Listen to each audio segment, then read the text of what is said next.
Des habitants s'inquiètent de la vaste des rebelles du mouvement du 23 mars M23.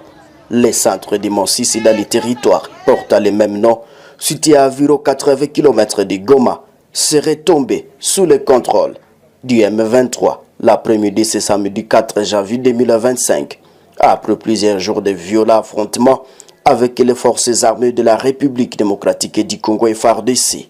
Les combats, qui ont duré près de 48 heures, ont opposé les troupes gouvernementales aux rebelles soutenus par le Rwanda dans une région stratégique qui est l'est de la RDC.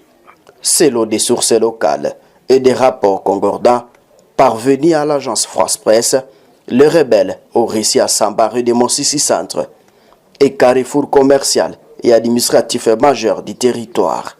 Les habitants de Monsissi ont fui en masse face à l'intensité des combats, laissant la ville pratiquement déserte. Tel Esfor Mitonde, qui rapporte de la société civile de Monsissi, a confirmé la prise de la ville et a révélé qu'il était lui-même en train de quitter la zone. Je cite, « Plus rien ne va », a-t-il déclaré, soulignant à nos confrères de Goma l'ampleur de la crise humanitaire qui se profile dans la région.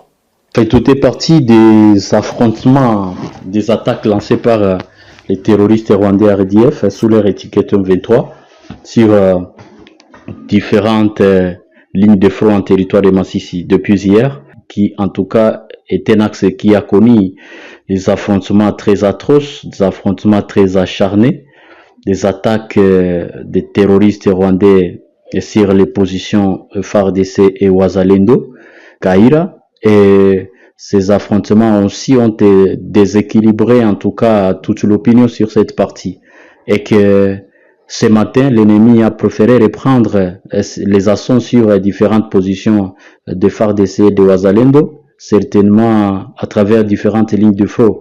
Donc la situation demeure vraiment croquignolesque dans la région. La situation s'empire davantage.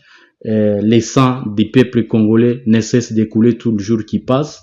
On ne fait que la comptabilité des crimes et donc ça révolte, ça irrite l'opinion, et cette question mérite une prise en charge adéquate, urgente et aussi idoine pour en tout cas donner un ouf de soulagement aux populations victimes.